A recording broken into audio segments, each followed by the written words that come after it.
দর্শক, আসসালামু আলাইকুম। আশা করি আপনারা সকলে ভালো আছেন। এবারের ঈদের ছুটিতে আমরা যাচ্ছি গ্রামে। দেখব বাংলার গ্রাম ও প্রকৃতি। আপনাদেরও দেখাবো প্রকৃতির সাথে বয়ে চলা মানুষ।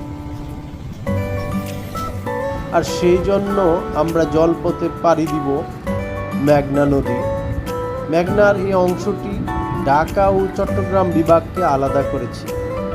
মেঘনার এই অংশটি পশ্চিম দিকটা হলো ঢাকা বিভাগের নারায়ণগঞ্জ জেলার ২৫০০ উপজেলা, আর অপর অংশটি মানে পূর্ব দিকটা হলো চট্টগ্রাম বিভাগের ব্রাহ্মণবাড়িয়া জেলার বাঞ্ছারামপুর উপজেলা। তবে আমাদের গন্তব্য হলো ব্রাহ্মণবাড়িয়ার নবীনগর উপজেলা। আপনারা দেখতে পাচ্ছেন আমাদের চারপাশের পরিবেশটা অত্যন্ত মনোরম, সবুজ প্রকৃতি বেষ্টিত, নয়নাবিরাম দৃশ্যে চারপাশ ঘেরা। গ্রামের মেঠো পথগুলো এখন কংক্রিটের পাকা রাস্তা হয়ে গেছে। এক সময় যে রাস্তাগুলো দিয়ে মানুষ পায়ে হেঁটে কিংবা গরুর গাড়ি দিয়ে চলতো, বর্তমানে সেগুলো মোটরযান কিংবা অটোরিকশা চলছে। এই পরিবর্তন গ্রামের মানুষের কায়িক পরিশ্রমে কিছুটা পরিবর্তন এনেছে, তবে অপরদিকে গ্রামের প্রকৃতির মাঝে যান্ত্রিক কোলাহলের সমাহার ঘটিয়েছে।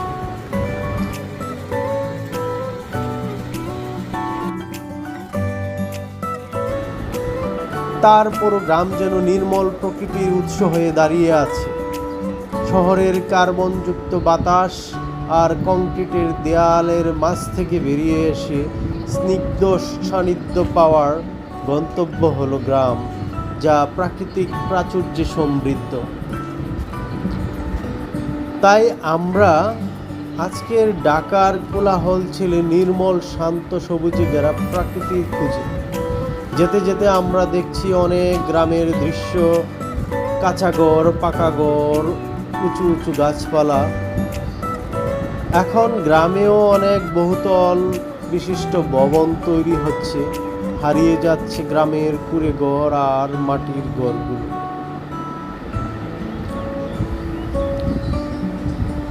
প্রিয় দর্শক, কথা বলতে বলতে আমরা চলে এসেছি আমাদের গন্তব্যে, যেখানে এই ঈদের ছুটিতে 2 দিন কাটাবো আমরা।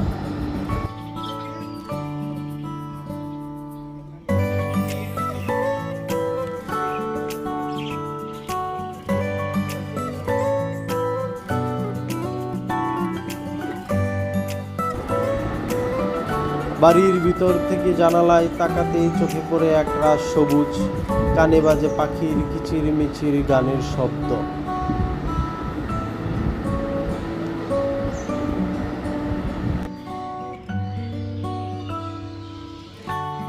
বিকেলের রোদে ঘরের ছাদে হাঁটছিলাম সবুজ প্রকৃতির মাঝে নয়ন জুড়াতে।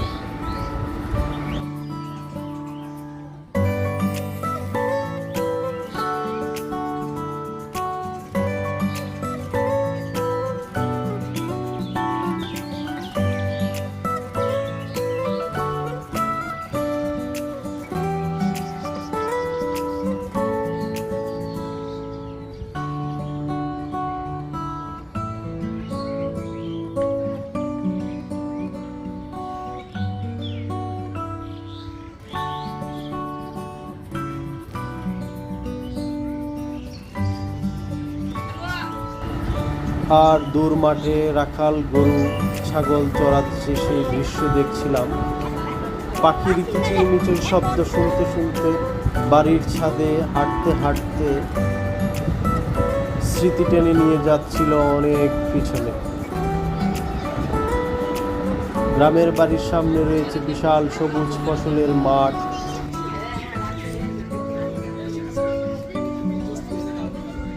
তাই বিকালের স্নিগ্ধ রোদে বাড়ির মাঠে হাঁটতে বের হয়েছিলাম দল বেঁধে। এক সময় এই মাঠে আমরা সবাই দল বেঁধে ফুটবল আর ক্রিকেট খেলতাম। এখন বর্ষার জোয়ারের নতুন পানি চিকচিক করছে চারপাশে, এবং সবুজ মাঠঘাট, সবুজ দিগন্ত ঘিরে ফেলেছে পানি ধীরে ধীরে। আমরা তাই সবুজ মাঠের উপর দিয়ে কাদামাটি পেরিয়ে হাঁটছিলাম। হাঁটতে হাঁটতে সন্ধ্যা নেমে এসেছে। সন্ধ্যায় ঘুরতে বেরিয়েছিলাম গ্রামের মূল রাস্তা ধরে। রাস্তার দুপাশে দোকানিরা ফুচকার দোকান ও চটপটির দোকান নিয়ে বসেছে। আমরা পাশ দিয়ে রিকশায় চলে যাচ্ছিলাম। ঘোরাঘুরি শেষে বাসায় ফিরে রাতের খাবার শেষে একটু বিশ্রাম নিয়ে ছাদের উপর বসেছিলাম খোলা আকাশের নিচে। চাঁদনি রাতে জ্যোৎস্নায় যেন এক মায়াবী দৃশ্যের অবতারণ করেছে। নীরবে বসে বসে পূর্ণিমার চাঁদ দেখছিলাম আর মধ্যরাতে পাখির সুরের। আজকে আমাদের ছুটির দ্বিতীয় দিন। যাচ্ছি আমাদের পাশের গ্রামে। 2 দিনের ছুটিতে কয়েকটি গ্রাম ঘুরে বেরিয়েছি, আত্মীয় স্বজনদের সঙ্গে সাক্ষাৎ করে এসেছি। তবে এই সিজনে বৃষ্টি অনেকটাই খেলা করে, যখন তখন নেমে আসে বৃষ্টি। এটি একদিকে অনেকটা অন্যরকম দৃশ্য তৈরি করে, একটা অন্যরকম অনুভূতি দেয়, তারপর কখনো কখনো একটু বিরক্ত তৈরি করে। বাড়ির সামনের আঙিনায় বাড়ির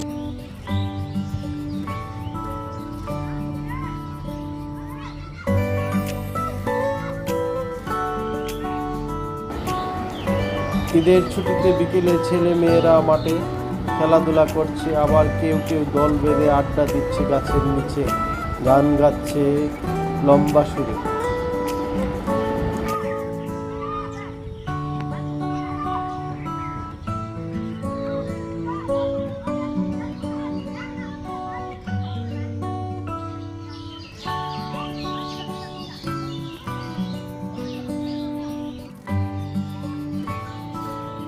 সামনের আঙিনায় ছোট ছোট বাচ্চাদের খেলা দেখে মনে পড়ে সেই ছোট্টবেলার কথা। আমরাও তাদের মতন বিকালবেলা কিংবা ছুটির সময় খেলাধুলা করেছি এইভাবে।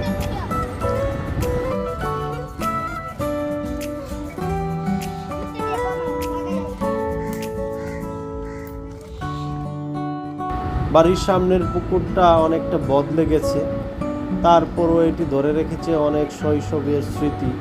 সাক্ষী হিসেবে দাঁড়িয়ে আছে কৈশোরের অনেক স্মৃতিকথা। তবে এখনো পুকুরের পাড়ে কিছু ছেলে মেয়ে কোমর জলে লাফালাফি করে সাঁতার কাটে ঠিক আগের মতো।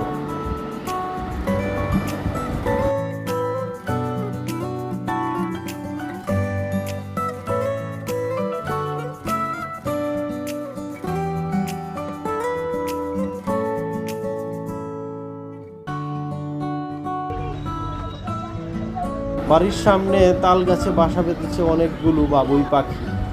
শিল্পী পাখি হিসেবে বাবুই পাখির পরিচিতি ছড়ার ছন্দে ছন্দে জানতে পেরেছিলাম সেই শিশুকালে। তাল গাছে ঝুলতে থাকা পাখির বাসাগুলো সত্যিই আমাদের প্রেরণার উৎস।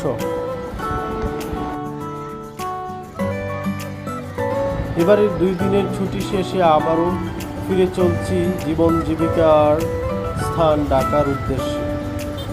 গ্রাম থেকে ঢাকা ফেরার পথে আমরা পাড়ি দিচ্ছি আবারও সেই মেঘনা নদী। মেঘনার চারিপাশের দৃশ্য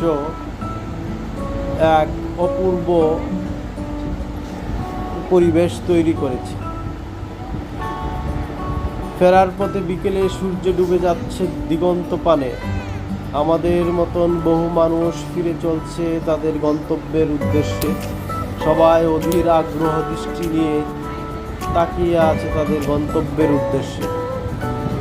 আমাদের ছুটি শেষ, তাই আমরা আবার ফিরে যাচ্ছি আমাদের সেই গন্তব্যের দিকে। আবারও দেখা হবে কোনো এক নতুন কোনো ভিডিওতে, নতুন কোনো বিষয় নিয়ে। সেই পর্যন্ত সকলে ভালো থাকুন, সুস্থ থাকুন। ধন্যবাদ।